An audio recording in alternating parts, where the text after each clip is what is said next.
প্রতিটি মানুষেরই জীবনে জন্মদিন আছে, আর সেই জন্মদিনের কথা স্মরণে রেখে সারা বছর অপেক্ষা করতে থাকে কখন তার জন্মদিন আসবে।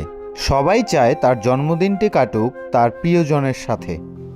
হয়তোবা কেউ করতে পারে অথবা কেউ করতে পারে না। আবার কেউ বা জন্মদিন উপলক্ষে তার জন্মদিনের কেক কাটে, আবার কেউ কাটে না। আর তাই বলে যারা জন্মদিনের কেক কাটে না তাহলে জন্মদিন পালন করা হয় না তাই নয়, সে তার নিজস্বভাবেই তার জন্মদিন পালন করে যায় এবং সৃষ্টিকর্তাকে স্মরণ করে যাতে পরবর্তী দিনগুলো সুন্দরভাবে কাটাতে পারে। সাধারণত বছরে একটি নির্দিষ্ট মাসের নির্দিষ্ট তারিখে তার আত্মীয় স্বজন পিতামাতা নিয়ে জন্মদিন উদযাপন করা হয়। যাকে এখন আপনি ভিডিওতে দেখছেন এটা আমার ছোট শালিকা। তার জন্মদিনে আমরা সবাই মিলে কেক কেটেছিলাম। সত্যি দিনটা অনেক ভালো ছিল।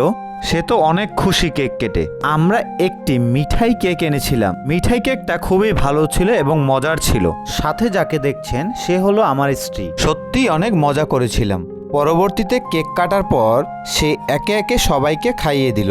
আপনি চাইলেও আপনার প্রিয়জনের জন্য এই শুভ দিনটি কেক কেটে উদযাপন করতে পারেন। যদিও বা না পারেন, একটি ফুল দিয়ে অথবা সুন্দর একটি বার্তা দিয়ে তাকে শুভেচ্ছা জানাতে পারেন।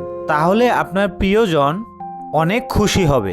এতে করে নিজেদের সাথে সম্পর্কটা আরও বেশি গভীর হয় এবং আপনার জন্যই তার ওই দিনটি খুব সুন্দর কাটবে।